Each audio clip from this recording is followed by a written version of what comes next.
Confidence is key. Confidence is key. Confidence is key. We hear that all the time, that confidence is key. But how do you build your confidence? It starts with your mindset. You see, confidence is internal, not external. Confidence is internal, not external.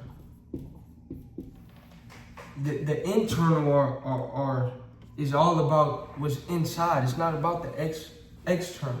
Some people, they put on certain clothes and they go to certain environments, surround themselves with certain people, and now all of a sudden they're confident. Now all of a sudden they have a certain charisma and a swag about themselves that they didn't have when they were by themselves. That shows you that their source is external. True confidence is internal. It's not about what the clothes that I have on. It's not about the people that I'm around. It's not about the followers on Instagram. It's not about the money in the bank account. It's internal. It's who I am. I believe, I love, I appreciate, I respect, and I value, and I cherish who I am internally. And that brings in the second point, that if you're building your confidence, you want to build your self-esteem. Self-esteem is key. And oftentimes I think when people want to build their confidence, I want to feel more confidence in myself. I want to believe in myself. You really want a higher level of self-esteem. You want a better self-esteem. Confidence is, you're confident in your ability to do certain things. Self-esteem is identity. That's internal. So you want to build your confidence, build your self-esteem. Define who you are internally. Get a sheet of paper, write down 10 qualities that you possess internally. I don't mean money, I don't mean status, I don't mean clothes, I don't mean cars, I don't mean grades, I don't mean how much points you scored in a basketball game, I don't mean anything external, I mean internal. 10 qualities. It could be discipline, it could be ambition, it could be faith in God, it could be positive spirited, it could be loving, it could be genuine, it could be authentic, it could be trustworthy, it could be compassionate, it could be assertive, it could be a leader, it could be a lot of different things. Intelligent, thought-provoking, just whatever it is, but these are internal qualities that will build your self-esteem and establish your identity for yourself. Because when you love yourself, once again, when your confidence is rooted internally, it doesn't matter what is going on externally. People can say whatever they want about you, but that doesn't affect you. Why? Because they can't tell you who you are when you already know who you are. They can't tell you who you're not when you already know who you are. That's internal. That's true confidence. That's true self-esteem. So remember, your self-esteem shouldn't be based off of your activity. It shouldn't be based off of your performance, how well you do in the class, how well you do on the basketball court, football field, how well things are going externally, how much money you have, how much clothes and car. None of that. That's external. Your confidence, your self-esteem should be rooted internally.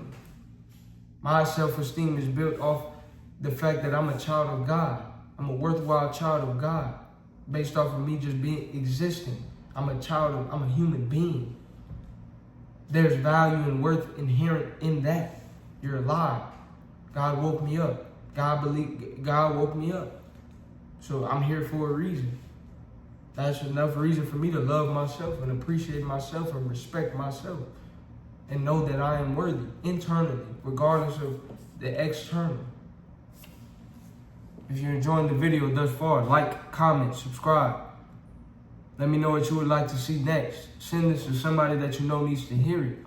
But this is the real spill, the real deal, knowledge, wisdom, and understanding that is not often talked about. Number 3, association is important.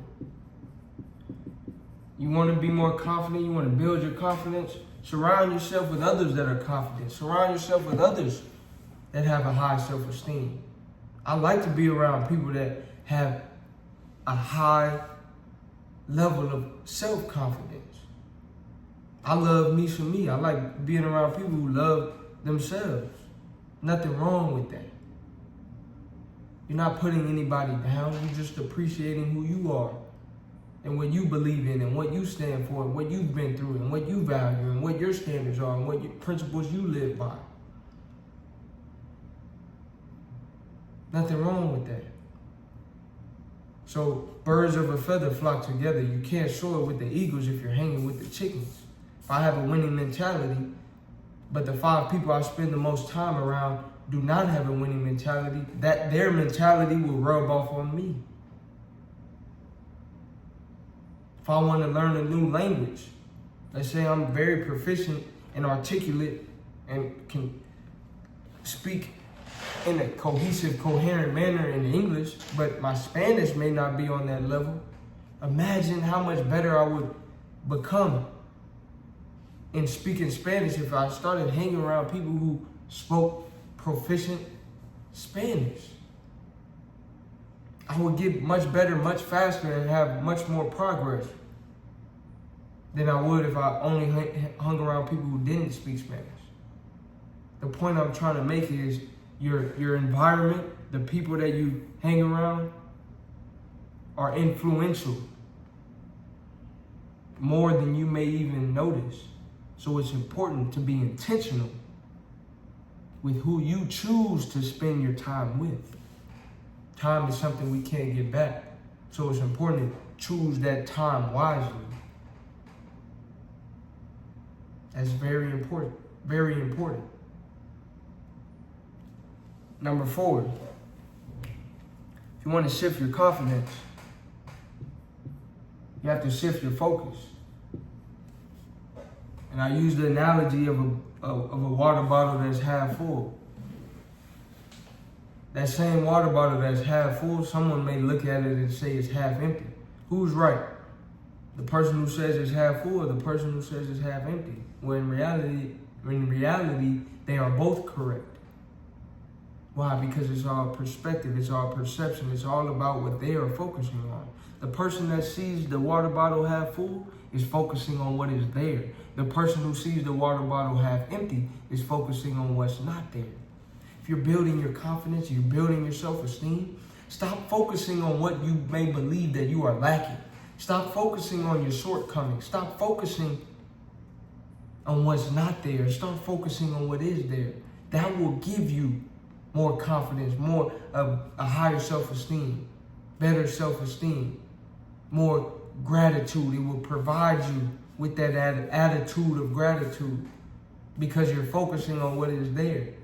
You're thanking God, giving God praise for all of the blessings that are already bestowed upon you, not focusing on what's missing. Another element within that is comparison. Comparison is often the thief of joy.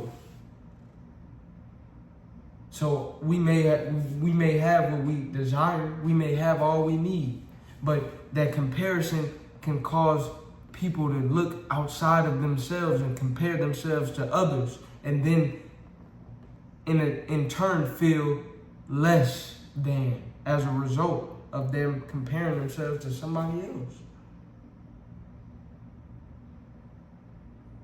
We can't have that. I hope this video helped. And I'm sure this video did. And if it did, like, comment, and subscribe. And send this to somebody that you know needs to hear it.